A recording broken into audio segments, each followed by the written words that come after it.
তো এই ধারাবাহিকতায় আমাদের যে কার্যক্রমগুলো তার মধ্যে ছেলেটাতে আমরা শুরু করেছি, এটা হচ্ছে গার্ল পাওয়ার। তো এটা আমাদের 3 মাসের পাইলটিং একটা প্রজেক্ট এবং আশা করি গার্লস গ্রুপ ক্রিয়েট করা হচ্ছে।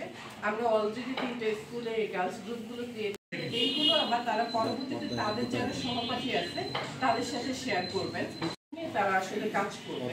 তো আমরা এই কাজটা করতে গিয়ে যেটা দেখেছি যে আমরা সবাই যদি দেখি যে একজন নারী সে যদি পড়াশোনায় ভালো হয় বা একজন অ্যাডোলেসেন্ট সে যদি পড়াশোনা, এইগুলো হচ্ছে সোশ্যাল মিডিয়া সেল করার জন্য আমরা প্ল্যান করতেছি।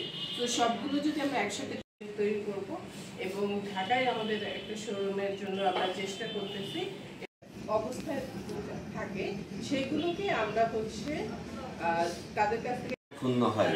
সেই কারণটা এক, দারিদ্রতা, তুই সাথে ইনভলভ হচ্ছে না, তার আগে বিয়ে করে ফেলতেছে। এই জায়গাটায় একজন ছেলের উপরে সেবের যে বিশেষ করে যে গার্ল পাওয়ার এবং ড্রিম লেটার আমার খুব আর এক হচ্ছে যে তাদের ইম্পাওয়ার বৃদ্ধি পাচ্ছে, পাশাপাশি তারা সুন্দর স্বপ্ন দেখারও সুযোগ সৃষ্টি হচ্ছে।